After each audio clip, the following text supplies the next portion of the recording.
Hi ಎಲ್ಲರಿಗೂ ನಮಸ್ಕಾರ. ಹೇಗಿದ್ದೀರಿ? ಚೆನ್ನಾಗಿದ್ದೀರಾ? ನಾನು ಚೆನ್ನಾಗಿದ್ದೀನಿ, ನೀವು ಚೆನ್ನಾಗಿದ್ದೀರಾ ಅಂತ ತಿಳ್ಕೊಂಡಿದ್ದೀನಿ.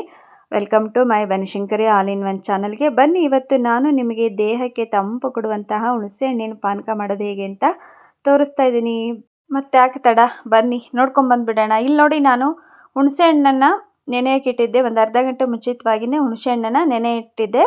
ಇದು ತುಂಬ ಅಂದರೆ ತುಂಬ ಒಳ್ಳೆಯದು ಆರೋಗ್ಯಕ್ಕೆ.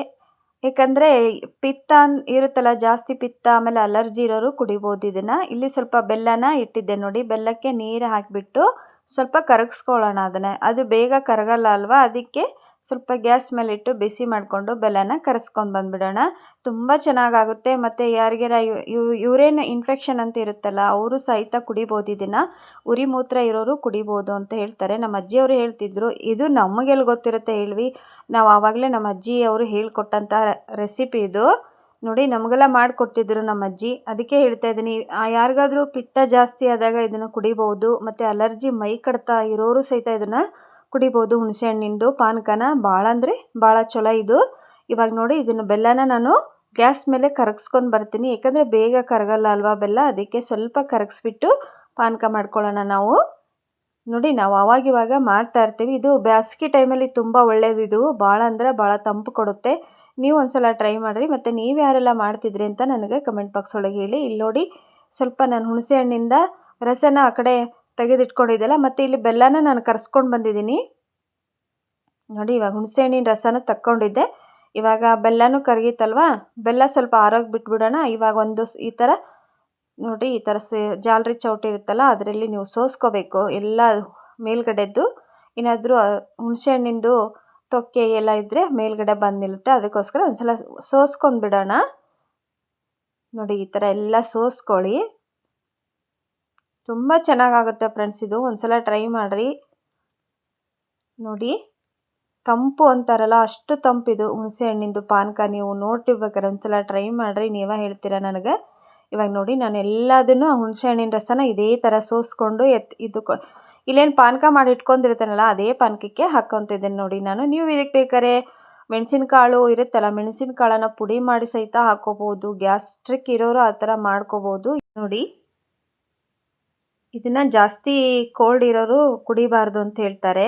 ಜಾಸ್ತಿ ಕೋಲ್ಡ್ ಇರೋರು ಕುಡಿದ್ರೆ ಶೀತ ಆಗುತ್ತೆ ಫ್ರೆಂಡ್ಸ್, ಅದಕ್ಕೆ ಹೇಳ್ತಾ ಇದ್ದೀನಿ. ಯಾರಿಗೆಲ್ಲ ಸ್ವಲ್ಪ ಹೀಟ್ ಇರುತ್ತಲ್ಲ, ಬಾಯಲ್ಲಿ ಗುಳ್ಳೆ ಎದ್ದಿರ್ತವ್ರಿ ಅಂಥವ್ರು ಇದನ್ನು ಕುಡಿಬೋದು. ತುಂಬ ಒಳ್ಳೆಯದು ಅಂತ ಹೇಳ್ತೀನಿ. ಇದು ಜಾಸ್ತಿ ಬೇಸಿಗೆಯಲ್ಲೇ ಜಾಸ್ತಿ ಕುಡಿತಾರೆ ಫ್ರೆಂಡ್ಸ್ ನಮ್ಮ ಹಳ್ಳಿ ಸೈಡ್ ಇದನ್ನು ನೋಡಿ. ಇವಾಗ ನಾನು ಹುಣಸೆ ರಸ ಮತ್ತು ಬೆಲ್ಲ ಪಾನಕ ಏನು ಮಾಡಿಟ್ಕೊಂಡಿದ್ನಲ್ಲ, ಎರಡೂ ಮಿಕ್ಸ್ ಮಾಡ್ತಾ ಇದ್ದೀನಿ ನೋಡಿ. ಈ ಥರ ನೀಟಾಗಿ ಎರಡೂ ಮಿಕ್ಸ್ ಮಾಡಿಟ್ಕೊಳ್ಳಿ ನೋಡಿ. ಸೇಮ್ ಡಿಕಾಷನ್ ಆದಂಗೆ ಆಗಿದೆ ಅಲ್ವಾ ಫ್ರೆಂಡ್ಸ್. ಇದೇನಪ್ಪ ಕಾಪಿ ಅನ್ಕೋಬೇಡ್ರಿ. ಮತ್ತು ನೋಡಿ, ಇವಾಗ ನಾನು ಇದಕ್ಕೆ ಒಂದು ನಿಂಬೆಹಣ್ಣನ್ನು ತೊಗೊಂಡಿದ್ನಲ್ಲ, ಅದರಲ್ಲಿ ಅರ್ಧ ನಿಂಬೆಹಣ್ಣು ಅಷ್ಟೇ ಹಾಕ್ತಾಯಿದ್ದೀನಿ. ಮತ್ತು ಸ್ವಲ್ಪ ಏಲಕ್ಕಿ ಪುಡಿ. ಏಲಕ್ಕಿ ಪುಡಿ ಅಂದರೆ ಒಂದೆರಡು ಏಲಕ್ಕಿನ ಕುಟ್ಟಿ ಪುಡಿ ಮಾಡಿ ಹಾಕ್ಬಿಡ್ರಿ ನೋಡಿರಿ. ಇವಾಗ ಏಲಕ್ಕಿ ಪುಡಿ ಹಾಕ್ತಾಯಿದ್ದೀನಿ. ನೆಕ್ಸ್ಟು ಒಂದು ಅರ್ಧ ಒಳಕ್ಕೆ ನಿಂಬೆಹಣ್ಣನ್ನು ಹಿಂಡ್ತಾ ಇದ್ದೀನಿ ನಾನು. ತುಂಬ ಚೆನ್ನಾಗಾಗುತ್ತೆ ಫ್ರೆಂಡ್ಸ್. ನೀವು ಎಲ್ಲ ಪಾನಕ ಮಾಡ್ಕೊಂಡು ನಿಂಬೆಹಣ್ಣಿಂದು ಪಾನಕನೂ ಕುಡಿದಿರ್ತೇವಲ್ವ ನಾವು. ಆಮೇಲೆ ಇವಾಗೆಲ್ಲ ರಸನ ಬಂದಿದ್ದಾವೆ ಫ್ರೆಂಡ್ಸ್. ಯಾರಾದರೂ ಮನೆಗೆ ಬಂದರೆ ನಾವು ಬೇಗ ಏನು ಮಾಡಿಕೊಟ್ಬಿಡ್ತೀವಿ, ರಸನ ಮಾಡಿಕೊಟ್ಬಿಡ್ತೇವೆ. ಆದರೆ ಈ ಥರ ಹಳೆ ಕಾಲದ್ದು ನಾವು ರೆಸಿಪಿನ ಮರೆತೇ ಹೋಗಿರ್ತೇವಲ್ವ. ಇದರಲ್ಲಿ ಎಷ್ಟು ಟೇಸ್ಟ್ ಇರುತ್ತೆ ಅಂತ ಗೊತ್ತಾಗೋದು ನಾವು ಮಾಡಿಕೊಂಡು ಕುಡ್ದಾಗನೇ ಅಂತ ಹೇಳ್ತೀನಿ ನಿಮಗೆ ನೋಡಿ. ಒಂದ್ಸಲ ಟ್ರೈ ಮಾಡಿರಿ. ನಮ್ಮ ಅಜ್ಜಿ ಎಲ್ಲ ನಮಗೆ ಮಾಡಿಕೊಡ್ತಿದ್ರು ಇದನ್ನು. ನಮ್ಮ ಸಿಸ್ಟರ್ಸ್ ಎಲ್ಲ ನಾವು ಕುಡಿತಿದ್ವಿ. ಈಗೂ ಮಾಡ್ತಿರ್ತೀನಿ ನಾನು, ಬೇಸಿಗೆಲಿ ಮಾಡ್ತೀನಿ.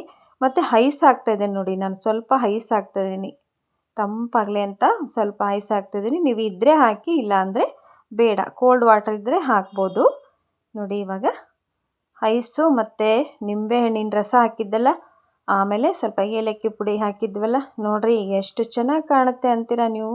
ಸೇಮ್ ಮೆಹಂದಿನ ಅನ್ಬೋದು ಇದು, ಆ ಥರ ಆಗಿದೆ ನೋಡಿ ಕಲರು.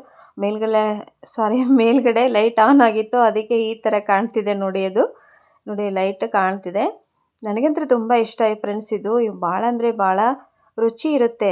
ನೀವು ಎಷ್ಟು ಕುಡಿದ್ರೂ ಕುಡಿಬೇಕು ಅನಿಸುತ್ತೆ. ಒಂದೇ ಸಲ ಟ್ರೈ ಮಾಡಿರಿ. ಬಟ್ ವಿಡಿಯೋ ಸ್ಕಿಪ್ ಮಾಡ್ದಂಗೆ ನೋಡಿ, ಎಲ್ಲ ಅರ್ಥ ಆಕತಿ ನೋಡಿ. ಯಾರೆಲ್ಲ ವಿಡಿಯೋ ನೋಡ್ತಾ ಇದ್ದೀರಾ ಲೈಕ್ ಮಾಡಿರಿ. ಹೇಗಿತ್ತು ವಿಡಿಯೋ ಅಂತ ಕಮೆಂಟ್ ಬಾಕ್ಸ್ ಒಳಗೆ ಹೇಳಿ. ಮತ್ತು ಹುಣಸೆ ಪಾನಕ ಯಾವ ಥರ ಇತ್ತು ಅಂತ ನೋಡಿ. ಇವಾಗ 2 ಗ್ಲಾಸಿಗೆ ಹಾಕ್ಕೊಂಡು ಮಸ್ತಾಗೈತ್ರಿ. ನಮ್ಮ ಯಜಮಾನ್ರಿಗೊಂದು ನನಗೊಂದು ಗ್ಲಾಸ್ ರೆಡಿ ಆಯಿತು ಹುಣಸೆ ಹಣ್ಣಿನ ಪಾನಕ. ವಿಡಿಯೋ ಹೇಗಿತ್ತು ಅಂತ ಕಮೆಂಟ್ ಬಾಕ್ಸ್ ಒಳಗೆ ಹೇಳಿ. ಹಾಗೆ ಡೆಕೋರೇಷನ್ಗೆ ಅಂತ ಒಂದೆರಡು ತುಳಸಿ ಎಲೆ ಹಾಕಿದ್ದೇನೆ ನೋಡಿರಿ. ಎಷ್ಟು ಚೆನ್ನಾಗಾಗಿದೆ ಹುಣಸೆ ಹಣ್ಣಿನ ಪಾನಕ ಅಂತ. ನಿಮಗೆಲ್ಲ ಇಷ್ಟ ಆಗಿದೆ ಅಂತ ತಿಳ್ಕೊತೀನಿ, ಮತ್ತು ನೀವು ಒಂದ್ಸಲ ಟ್ರೈ ಮಾಡ್ತೀರಿ ಅಂತಲೂ ತಿಳ್ಕೊತೀನಿ. ವಿಡಿಯೋದಾಗ ಏನಾದರೂ ತಪ್ಪಿದ್ರೆ ಕ್ಷಮಿಸ್ರಿ. ಮತ್ತೆ ಸಿಗ್ತೀನಿ. ಧನ್ಯವಾದಗಳು.